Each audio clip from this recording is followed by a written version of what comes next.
आप देख रहे हैं प्लस न्यूज 24। मैं हूं आपके साथ प्रियव्रत दीक्षित। शुरुआत करेंगे इस बुलेटिन की बड़ी और अहम खबर के साथ।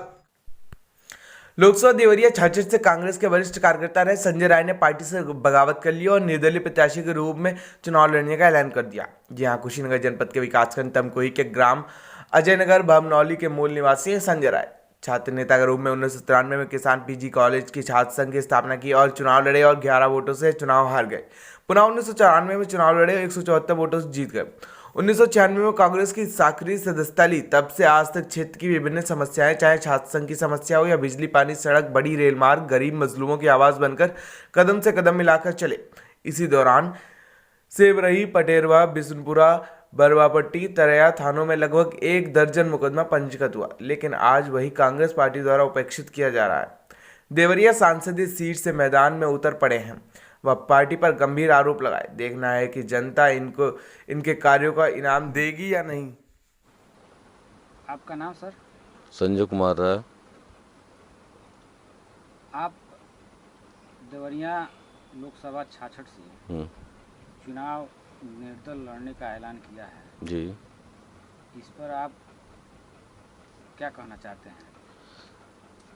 मैंने अपने लोगों के कहने पे, अपने इष्ट मित्रों के कहने पे कि यहाँ जो है विगत कई दशकों से जो है बाहरी प्रत्याशी यहाँ आके लड़ रहे हैं और उन्हें हम जात के नाम पे, धर्म के नाम पे जिता के संसद में भेज देते हैं और फिर वो दोबारा नहीं आते हैं, आते भी हैं तो अपने संसद निधि को बेच देते हैं। यहाँ उन लोगों को इसलिए हम लोगों ने जिता के भेजा कि वो बड़े नेता हैं, देश के बड़े नेता हैं, वो जाएंगे, हमारे क्षेत्र का कुछ कल्याण होगा, हमारे क्षेत्र में कल कारखाने लगेंगे, हमारे क्षेत्र में नारायणी नदी पे पक्का पुल का निर्माण होगा। ऐसी सोच थी कि क्षेत्र में जो नौजवान हमारे क्षेत्र से पलायन कर रहे हैं वो राजस्थान, बम्बई, दिल्ली, गुजरात, कलकत्ता कमाने जा रहे हैं। ऐसे नेता अगर आते हैं और यहाँ कल कारखाने का निर्माण करते हैं तो हमारे क्षेत्र से बेरोजगारी दूर होगी। इसलिए हम लोगों ने जो है कहीं ना कहीं से ऐसे नेताओं का समर्थन किया और ये नेता जीत के गए। और उसके बाद से हमारे क्षेत्र की यह स्थिति रही कि जहाँ हमारा क्षेत्र आज से 20 साल पहले था, आज भी वहीं पे है और अपने जो है दुर्दशा पे आंसू बहा रहा है।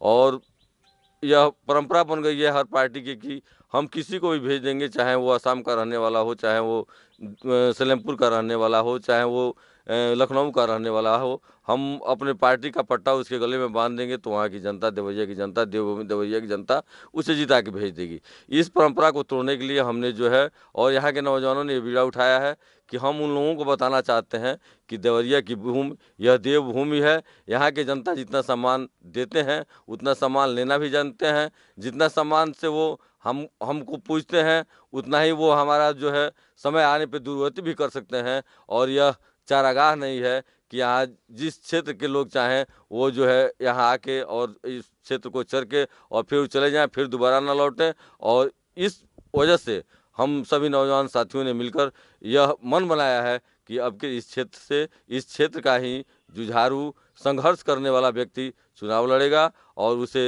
यहाँ की जनता को चाहिए कि समर्थन करे और उसका हौसला अफजाई करे जो अपने क्षेत्र का हो। कोई भी ये मैं नहीं कहता कि वो मुझे ही वोट दें। मुझसे भी अगर अच्छा कोई प्रत्याशी आता है तो मैं अपने देवभूमि की जनता से अपील करना चाहता हूँ कि आप उसे वोट दें, लेकिन वो अपने क्षेत्र का होना चाहिए, अपने क्षेत्र का होना चाहिए।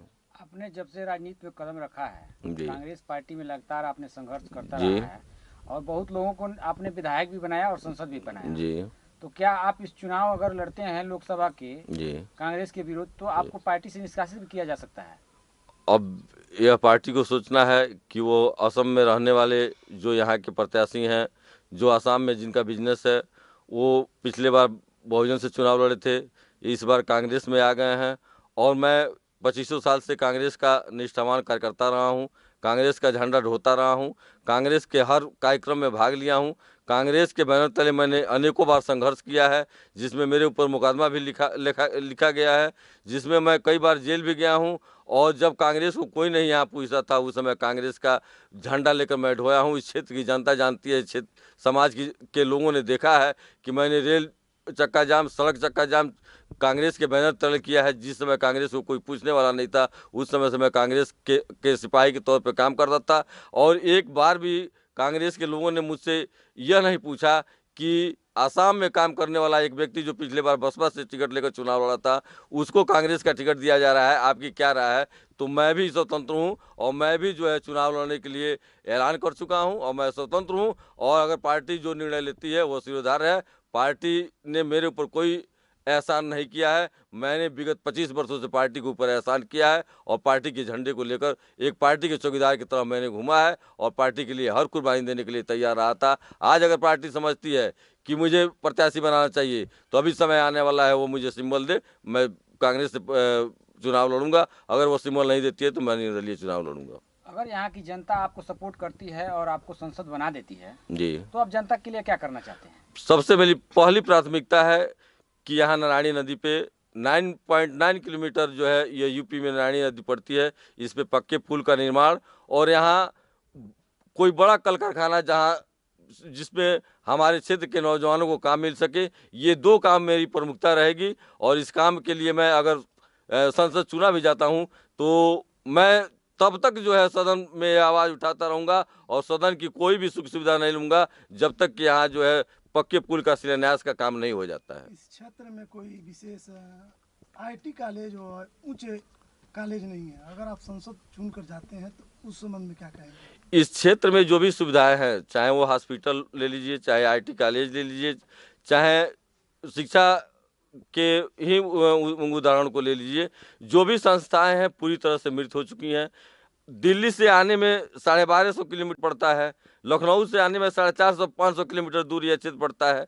जब दिल्ली और लखनऊ से विकास की किरणें चलती हैं तो यहाँ आके अंधेरे में जो है विलुप्त हो जाती हैं। उस किरण को जगाना है और उस किरण को संघर्ष के रूप में यहाँ लाना है। और बाबू गैना सिंह के बाद इस धरती पर किसी ने ऐसा कोई काम नहीं किया है जिसको यह कहा जाए कि यहाँ के लोग उसमें काम किए हों और वह क्षेत्र के विकास के लिए कड़ी एक माध्यम का काम किया हो। बाबू गैना सिंह के बाद जिन नेताओं ने यहाँ पे आया है उन नेताओं ने कोई ऐसा बड़ा काम नहीं किया है जिसको कहा जाए कि इस क्षेत्र के लिए उन लोगों का कोई योगदान रहा हो। आपके क्षेत्र देवरिया लोकसभा क्षेत्र में जी इस समय सपा, बसपा और भाजपा जी के प्रत्याशी इस क्षेत्र के नहीं हैं, बाहरी हैं। जी, इस पर आपका क्या कहना है? सौभाग्य से या दुर्भाग्य से कह लीजिए, पिछले हफ्ते में जो है सपा और बसपा के अलायंस कैंडिडेट से मेरी मुलाकात हुई थी। वो शरीर से हाँफ रहे थे, बड़ी लंबी उनकी शरीर है और उनको कुछ लिख के दिया गया था, कुछ लोगों का नाम उतना ही बोलकर, और उन्होंने अपनी बात को समाप्त कर दिया। तो मैं ये यहाँ के क्षेत्र की जनता से कहना चाहता हूँ कि हमारा सटा हुआ बिहार छोटा सा प्रदेश, हमारा बड़ा प्रदेश है, वो छोटा प्रदेश है। जब वहाँ पे वो चुनाव नहीं जीत पाए तो फिर उनको यहाँ आने की क्या आवश्यकता थी?